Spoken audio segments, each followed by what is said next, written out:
Hi, I'm Colin. I was Nelson Mandela's chaplain when he was imprisoned on Robben Island for a period of just over 8 years. When I arrived on the island, I was taken into a room in the prison, and this one man came up to me, shook my hand, and said, "The name's Mandela, you're very welcome, how was the sea, and how's your father?" And that was it. I knew the name Mandela. It was a name that was in certain quarters reviled in South Africa, and in other quarters revered. Very few people knew much about him except he'd been tried and sentenced to life imprisonment.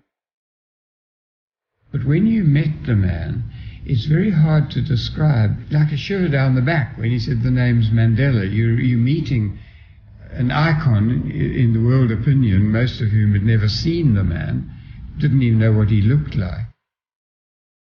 Nelson Mandela was one of those people that had a presence. If he came into the room, his presence would somehow be felt, very hard to describe, and that was the man Nelson Mandela, in prison and out of prison. I used to take a lot of these Bibles across there. What I'd get the prisoners to do was write their names in the back of the Bible, because there's always empty pages, and I got them to write their names down for me so I could remember them and how to pronounce them. It's a rather treasured Bible now, old and falling apart in places, but you can see on the fifth signature down is Nelson Mandela's signature. I was sharing on Joseph. Part of the story of Joseph was how that when he was released from prison, he became Prime Minister of Egypt under Pharaoh.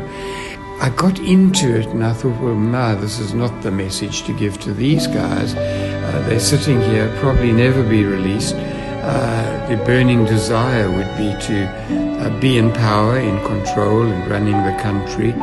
Especially Nelson Mandela, he was open about that. I chatted to him in his cell afterward, and I said to him, "Nelson, I apologize for being a bit insensitive, for talking about somebody coming out of prison and becoming a prime minister." And Nelson Mandela said, "No, not at all." He accepted that I wasn't being insensitive, and he said, "In fact, you give me hope." He had that expression, "It always seems impossible until it's done." Dismantling apartheid was impossible. But somehow he achieved that together with F.W. de Klerk. He said, resentment and bitterness is like you drinking poison and hoping it kills your enemy. Of course, it only destroys you. And he actually repeated that when he left his last prison, Victor Verster prison. He wrote down the night before he left, after 27 years, much of it in appalling conditions. He said, "I know that if I don't leave all my unforgiveness, resentment and bitterness behind, when I walk through those gates, I will be walking out of one prison, but into another prison, but one of my own making. So when I can't release others, I can't forgive, I can't let go of bitterness, I imprison myself," is what he was saying. Just maybe I was another brick in the wall on talking about forgiveness, and it makes me feel humbled, to be honest. And I look back and I've almost got to pinch myself, because not just me, I suppose in any story of a great thing of reconciliation, there's so many people behind the scenes that the deed wouldn't have happened if the people behind the scenes didn't play their God-given part in it.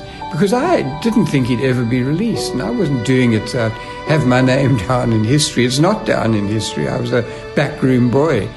And yet somehow I think it played a part in the whole. And I say that humbly. I think I'll leave it at that.